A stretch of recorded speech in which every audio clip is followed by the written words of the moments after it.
नमस्कार फ्रेंड, आप सभी का स्वागत है। फ्रेंड्स, एक हमारे वरिष्ठ साथी श्री जे.एन. शुक्ला प्रयागराज ने अपने कुछ मन की बात शेयर किया है पेंशनर्स के बारे में। वो मैं आपको शेयर कर रहा हूँ। पेंशनर भाइयों बहनों से विनम्र अपील। फ्रेंड्स, ये जो मैसेज है वो हिंदी में भी है, इंग्लिश में है। मैं पहले आपको हिंदी को करता हूँ। अगर आपको लगता है कि आप इंग्लिश में भी सुनना चाहते हैं तो काइंडली आप हमें कमेंट करिए, ताकि मैं इंग्लिश वर्जन भी आपको सुनाऊंगा।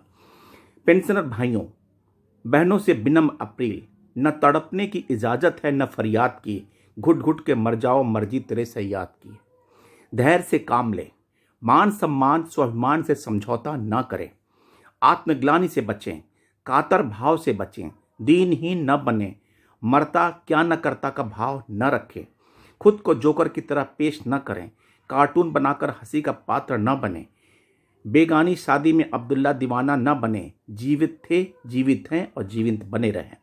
हमारे ये उद्गार पेंशन मित्रों के साथ घटी कुछ सच्ची घटनाओं को देखकर, जहां हमने 70, 75, 80 साल के ऊपर के बुजुर्ग पेंशनरों के साथ भ्रष्ट यूनियन नेताओं का तिरस्कारपूर्ण व्यवहार देखा।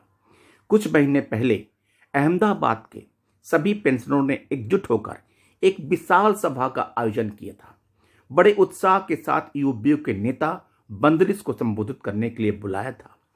पेंशनर्स को उम्मीद थी कि नेता उनके भव्य स्वागत सत्कार से अभिभूत होगा, कृतज्ञ होगा और उनके ज्वलंत मुद्दों पेंशन रिवीजन, स्वास्थ्य सुरक्षा पर पॉजिटिव चर्चा करेगा और कुछ करने का आश्वासन देगा। आशाओं के विपरीत उस नेता ने सिर फेरे जैसा व्यवहार किया। 48 मिनट तक पानी पी पीकर पेंशनरों को जलील करता रहा।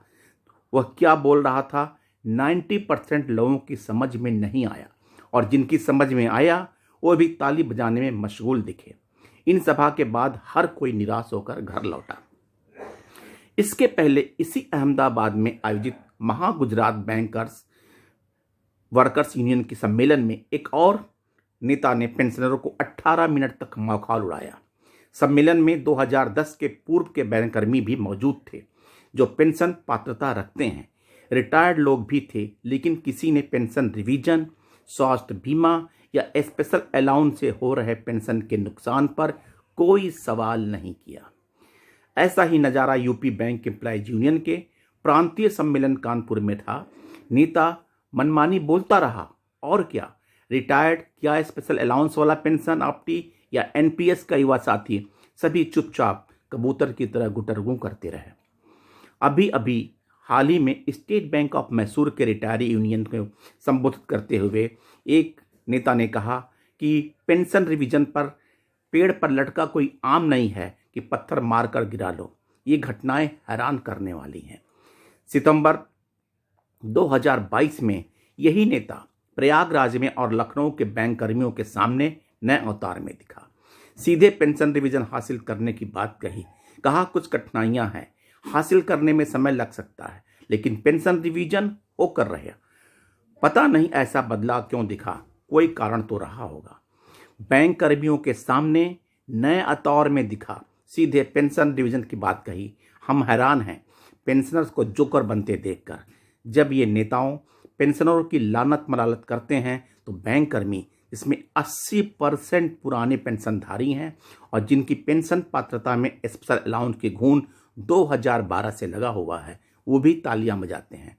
बैंकों में अभी भी 6 लाख अधिकारी कर्मचारी ऐसे हैं जो पुरानी पेंशन की पात्रता वाले हैं और उनकी पेंशन स्पेशल अलाउंस के जरिए 50% से घटकर 2012 से 45.5, 2017 से 41.8 और आगे 2022 से 35% के करीब आने वाली है। हमारा सवाल इन लोगों से है कि इस घटती पेंशन पर जश्न क्यों मना रहे हैं। पूरी तनख्वाह से ईमानदारी जिंदगी बसर होने में कठिनाई है, तो इस तरह से कम होने पर पेंशन पे आप सेवानिवृत्त जीवन कैसे कटेगा। कैसे हर साल 1 लाख 2 लाख प्रीमियम से स्वास्थ्य बीमा होगा। वेलफेयर फंड का उस समय के लिए नियोजित किया क्यों नहीं करते जब तुम्हें इसकी बड़ी जरूरत होगी। इन नेताओं का विजन लुप्त हो चुका है। ये नेता नहीं मदारी हैं, डमरू बजाकर वर्तमान पुराने नए बैंक कर्मियों को बंदर की तरह नचा रहे हैं। आजकल बैंककर्मी काफ़ी पढ़ा लिखा टेक्नो सेवी है, जिसे ये नेता बेवकूफ़ बना रहे हैं। बैंककर्मी इतना तो समझ ही सकते हैं कि उनके साथ बंधुआ मजदूर की तरह व्यवहार हो रहा है।